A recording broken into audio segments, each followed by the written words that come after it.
Olá pessoal, sejam bem-vindos ao projeto Tom da Terra Conexões Paraná. Aqui quem fala com vocês é o professor Elias da Costa. E nesse módulo nós vamos trabalhar com vocês a parte de conservação do meio ambiente. Tópico 3. Vocês vão reconhecer os principais insumos e seus impactos ambientais na produção de tintas. Compreender as principais interferências das tintas no meio ambiente. Nesse tópico você irá reconhecer os principais insumos envolvidos na produção de tintas e seus impactos ambientais. Irá também compreender as principais interferências das tintas no meio ambiente.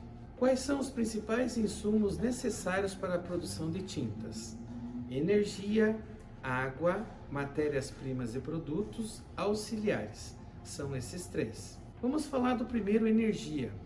No segmento de tintas e vernizes, utiliza-se energia elétrica em instalações e maquinários para dispersão, mistura, moagem e enlatamento das tintas. Algumas instalações podem empregar óleo combustível, óleo diesel ou gás natural para a geração de calor, mas nesses casos o controle de eficiência da queima deve ser feito de modo a minimizar as emissões de monóxido de carbono, extremamente tóxico, óxidos de enxofre, dióxido de enxofre e trióxido de enxofre, que contribuem para a formação da chuva ácida. Então, não são óxidos legais, poluem a atmosfera e geram esses materiais particulados. Ainda falando da energia, para a operação e manutenção dessas instalações, há a geração de resíduos tais como borras oleosas, estopas sujas, embalagens de tintas que foram usadas, embalagens de combustível, dentre outras. Após a energia, nós temos a água. A água é o recurso mais empregado no setor de tintas e se dá em larga escala para diversos fins. Considerável parcela da água pode ser incorporada no produto, nas tintas. Parte empregada em operações de limpeza e lavagem de máquinas, equipamentos e instalações industriais, além do uso na área de utilidades e manutenção nas empresas de tinta. O uso descontrolado da água pode levar a uma crescente degradação das reservas de água, apontando para a necessidade urgente de uma política nacional de consumo. O rebaixamento do nível dos aquíferos subterrâneos pela perfuração exagerada ou exploração excessiva de poços existentes leva a um descontrole econômico dos custos na produção, além do bombeamento e diminuição do rendimento na operação durante a fabricação de tintas. Quanto à água, é muito importante conscientizar os usuários quanto às formas de minimizar o consumo de água, não apenas na indústria, mas também nas práticas cotidianas de cada indivíduo. E você que está aí participando conosco, há economia de água em suas atividades diárias? Pensem nisso.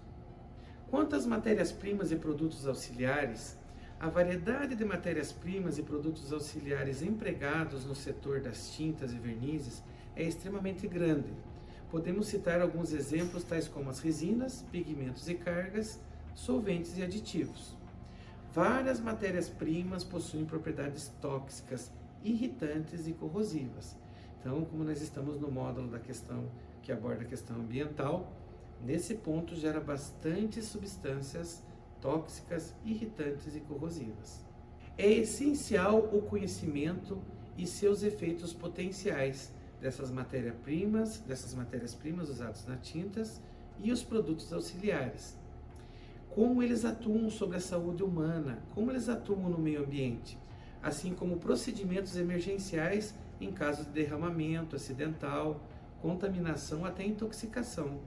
Por isso é muito importante, durante a produção das tintas, o uso das fichas de dados de segurança do produto. Antigamente isso era chamado de FISPIC, atualmente se chama FDS, sobre os produtos que estão sendo empregados na tinta para ver a sua toxicidade. Também no manuseio na fabricação de tintas, usar os EPIs, equipamentos de proteção individual. De forma coletiva, os EPCs, equipamentos de proteção coletiva, para que haja proteção das pessoas e também do meio ambiente. Quanto aos principais impactos ambientais do setor, nós temos a geração de efluentes, o próprio uso do produto, derramamentos, entre outros, e a geração de resíduos de embalagens pós-uso. Na contaminação, né, nós temos muito forte a questão das emissões atmosféricas, né? Alguns tipos de tinta, então, baseadas em compostos orgânicos voláteis, eliminam isso para a natureza, gerando poluição. Também, alguns processos durante a indústria emitem materiais particulares. Por isso a importância do uso de filtros e de equipamentos em geral na preparação de tintas tampados, para que essas partículas não vão para a atmosfera poluindo o ambiente. Detalhando um pouco mais sobre os compostos orgânicos voláteis, a emissão desses compostos é resultado de diversos processos, como por exemplo, da combustão incompleta, das emissões durante todas as etapas da fabricação das tintas, principalmente as industriais, das emissões fugitivas de silos de matéria-prima, solventes ou materiais que guardam armazenados para a fabricação das tintas. Durante a limpeza de equipamentos também pode ser gerados. Vazamento de selos, graxetas e válvulas nas tubulações nos equipamentos que são usados na preparação das tintas industriais. Quanto aos compostos orgânicos voláteis, o uso de equipamentos fechados durante o processo minimiza a emissão desses compostos orgânicos voláteis, sendo recomendável, inclusive, para reduzir perdas da matéria-prima durante a produção das tintas. Quanto aos materiais particulados, a emissão de particulados no setor está relacionada principalmente aos processos de pesagem de matérias-primas sólidas, pós e dispersão, na parte da mistura. O enclausuramento da etapa do processo e instalação de sistema de exaustão minimizam a quantidade de material particulado em suspensão. Quanto aos efluentes líquidos gerados na fabricação de tintas, se destacam óleos e graxas, solventes, pigmentos e fosfatos.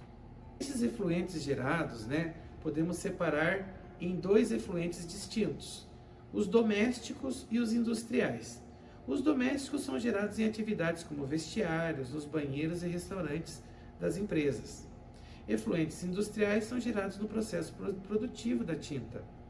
Algumas empresas do setor já executam seu processo de tratamento considerados dois tipos de efluente conforme mostrados nas figuras 1 e 2 a seguir. Nessa figura 1 é um exemplo do processo de tratamento de efluentes. Note que os efluentes aqui tanto são separados em domésticos e industriais. Em laranja nós temos efluentes domésticos. Eles vão para a caixa de gordura. Aí, nessa caixa de gordura, é adicionado bactericidas para a eliminação da gordura e óleos, vai para uma lagoa de tratamento e depois para uma piscina, com tratamento químico, correção de pH, turbidez, etc., e ao retorno para o processo industrial. Já os efluentes industriais têm um processo próprio para tratar os seus efluentes, que será discutido na figura 2.